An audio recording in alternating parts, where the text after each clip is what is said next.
America's fight overseas against ISIS, against the Islamic State, just hit home in a big way. Timing is so interesting, isn't it? Just as they're voting on this defense budget, the Associated Press has cracked open a stunning story.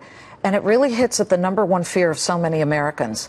Russian gangs, we have the video, attempting to sell radioactive material to ISIS, giving the terrorist organization the ability to attack America with a dirty bomb or other nuclear device. Earlier today on Varney and Company, one senior naval analyst attempted to differentiate the Russian arms smugglers from the ISIS terrorists. Here's what he said about the Russians. So ISIS is the ideological terrorist. They are there for a purpose. They want to conduct a spectacular attack against the West. They want to recreate 9/11 with a dirty bomb, radioactive material.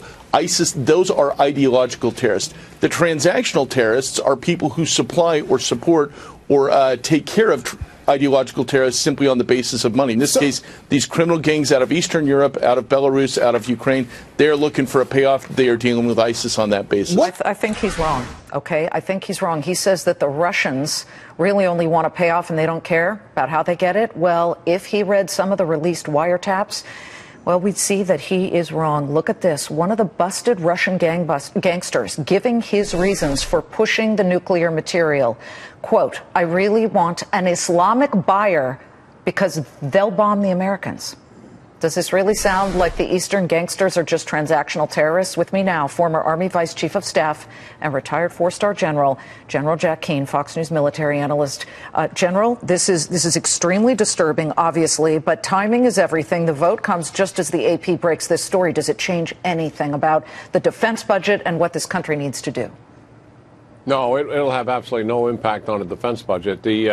That threat that you're talking about, this has been something the intelligence community and our agencies have worried about ever since 9/11. They called it the disaster scenario, the nightmare scenario, because we're talking about the potential for a tactical nuclear weapon going off in a city, which has always been the aspiration of al-Qaeda and also of ISIS. And al-Qaeda clearly had some capability at that time to do that.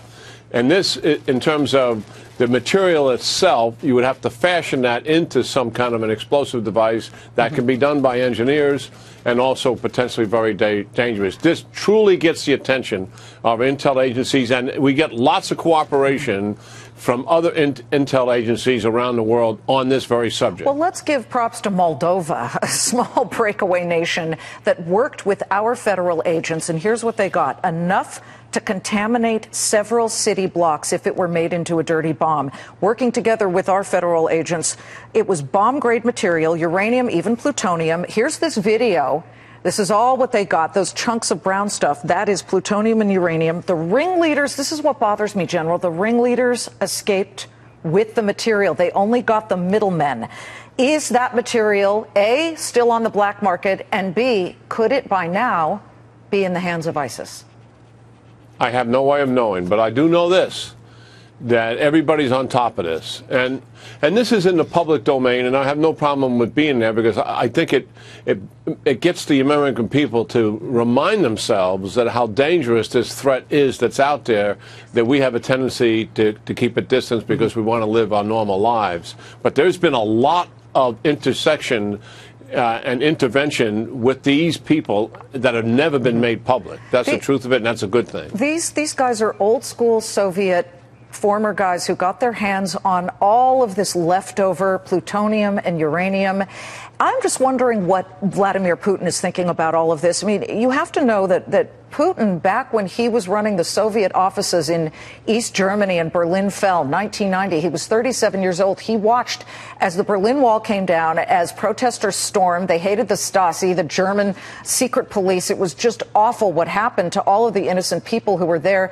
He felt that he always wanted to get back what he lost when Moscow was silent and let it happen and let Berlin go back, East Berlin, go back into the hands of freedom. So what is Putin thinking?